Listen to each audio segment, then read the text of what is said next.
The Bad Batch season finale was absolutely incredible, and I think that it actually tells a lot about the direction that the show is going.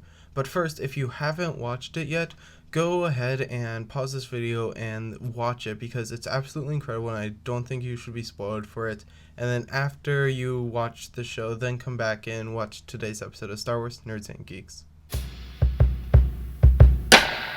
If you're still here, I assume you've already watched it.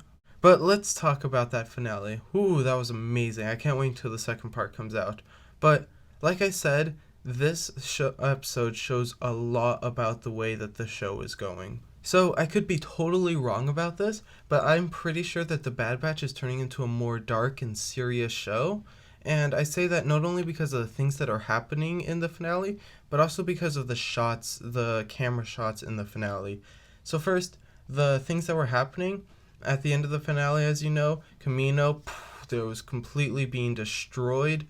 And if you think about it, there was actually some really significant things going on there.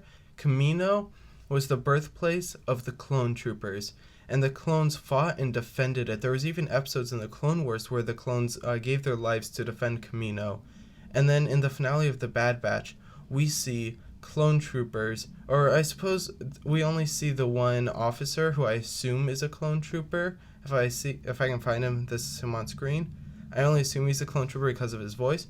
But anyways, the clone troopers, who I assume would be at the turrets, are being ordered to fire at their home planet, the place that they grew up, that they were born, they grew up, and they defended with their lives.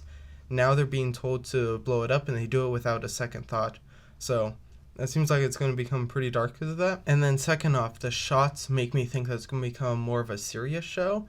And I say that because the shots were just really, really awesome. And I'm not going to list all of them because there's really, really awesome shots all throughout the entire show. I'm just going to list the top two that I found. Number one is between Crosshair and Hunter. Crosshair's telling Hunter, you gotta join the Empire, I'm gonna save you, join the Empire. And Hunter's saying, no, join the Bad Batch, we gotta forgo the Empire. And they're arguing, and as they're discussing or arguing this, the camera starts and it's shooting at Crosshair, and Crosshair is completely alone in his shot. It is literally just Crosshair with empty screen behind him.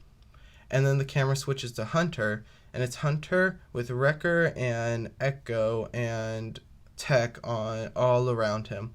And it's constantly switching between them where it shows Crosshair all on his own, and then it shows Hunter with everybody behind him. And I just think it's a really cool shot that and it reminds you that the path of evil brings you to be all around your own, and then the path of good is when you're with friends. That seems to be a lot of what Star Wars talks about. Anyways, I just think that's really cool. And then the second shot happens at the very end, right before they're about to blow up Kamino. There's this little emotional shot where it's multiple shots, but it's just going through Kamino as it's completely empty and deserted. And it's such a jarring thing because in the Clone Wars we see Kamino full of life, but even in the Bad Batch we saw Kamino full of life. In the very first episode of the Bad Batch, Kamino had so many soldiers on it, and it was just full of life, and it was great. And even as the series progressed, every time they went to Kamino, it was full of people. And then in that last shot, it was completely empty. It was a really powerful shot, and I thought it was really awesome. But because of that, I think that the show will become a little bit more serious because of those shots, because they were really good shots, and they make you think. And then I also think that because of the actions that were going on, it's going to become slightly darker. But that's just what the show is going to be like. What's actually going to happen in the future series, in the future seasons? Well, I have a prediction for you.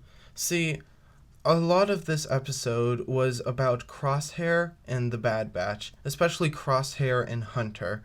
And the entire episode, Crosshair was telling the Bad Batch how they abandoned him, how the Bad Batch left him, how the Bad Batch were supposed to be his family and then they just left him, and how he felt so alone because of them.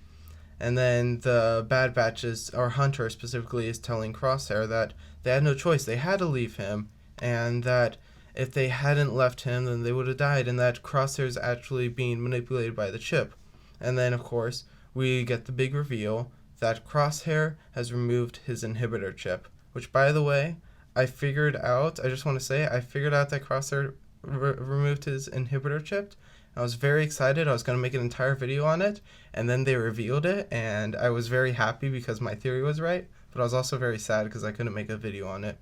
But anyways, Crosshair removed his chip, and if you're wondering, I'm pretty sure that he removed his chip sometime between the 8th and 9th episode, because in the 8th episode and before, we see Crosshair has no scars on his head, and then after the 8th episode, we see Crosshair does have scars on his head, and I'm sure that one of those scars is the scar to remove the inhibitor chip. But anyways, I can make a future video all about that if you want me to go more in depth about it. So analyzing like his actions and emotions and the physical features. But anyways, I think that because of that exchange and because Crosshair is talking about how he has removed the inhibitor chip from his head and so therefore he's doing everything on his own free will, I think most of the next season is going to be about, and this could also be what the finale is about, but I think most of the next season is going to be about Crosshair and Hunter and how they're trying to persuade each other to join each other's side. And I think it's going to switch to Crosshair. That in this season, Omega was kind of the main character for a little while, and now it seems as though Crosshair is going to become the main character as he struggles with, he wants to join the Empire, but the Empire doesn't want him, and I think that's going to be the main plot of the show. One more random thing about the finale, EZ3, who I believe was also in the first episode, was a droid that was shown in the Clone Wars in the episodes where Fives was trying to figure out, where Fives was figuring out all about the inhibitor chip and he was going to discover Order 66. Anyways, that wasn't really important to this video, I just thought it was interesting. Anyways, in summary, what I talked about, the show's going to become darker because there were some kind of dark actions that were going on in the finale. The show's also going to probably become a little more serious because there were some serious shots that were like not so much shots that you'd find in a kid's show, but more in a serious adult show. And then third, I think that the show is going to be all about Crosshair as he tries to figure out what to do when he wants to join the Empire, but the Empire doesn't want him. But that's all I've got today. Thanks for watching. I'm sorry I haven't done much Bad Batch videos. I love the Bad Batch, but I just don't know what to make a video on. But if you have something you want me to talk about in the Bad Batch, I'd love to talk about it. Anyways, tell me that in the comments. And as always, this is Star Wars Nerds and Geeks signing off. See you all next time.